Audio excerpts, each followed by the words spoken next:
ఎన్నో సంచలన కేసులను ఛేదించిన హైదరాబాద్ సెంట్రల్ క్రైమ్ స్టేషన్ వివాదాలకు కేంద్రంగా మారడంపై ఉన్నతాధికారులు దృష్టి సారించారు.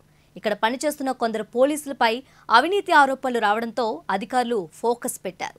సిసిఎస్ ప్రతిష్ట దెబ్బతినక ముందే దిద్దుబాటు చర్యలకు ఉపక్రమించారు. తాజాగా ఉన్నతాధికారులు ఈ స్టేషన్ ప్రక్షాళన చేపట్టారు. వరుస ఆరోపణలతో తాజాగా 12 మంది ఇన్స్పెక్టర్లపై బదిలీ వేటు వేశారు. వీరిని మల్టీజోన్ 2కు బదిలీ చేశారు. హైదరాబాద్ పోలీస్ విభాగానికి నగర సెంట్రల్ క్రైమ్ స్టేషన్ గుండెకాయ వంటిది.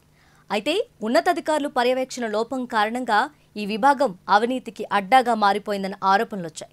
సంచలనాత్మక నేరాలతో పాటు భారీ స్కాములను దర్యాప్తు చేసే సిసిఎస్ అధికారులు కొందరు అక్రమ దందాలకు పాల్పడ్డారనే విమర్శలు సైతం వచ్చాయి. ప్రాథమిక విచారణ సమయంలో ఫిర్యాదుదారుడి ద్వారా పలు వివరాలు సేకరించి ఫిర్యాదులోనే వివరాలకు సంబంధించిన ఆధారాలు, ఇతర అంశాలను తమకు అందజేయాల్సిందిగా కోరతారని కొన్ని కేసుల్లో వెలుగు చూసింది.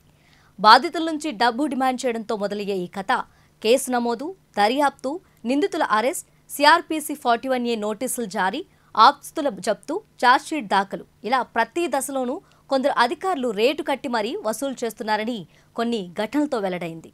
సిసిఎస్ పరిధిలోకి 25 లక్షల కంటే ఎక్కువ మొత్తంతో ముడిపడి ఉన్న సొత్తు సంబంధిత నేరాలు, 75 లక్షలకు మించిన మొత్తంతో కూడిన మోసాలు కేసులొస్తాయి.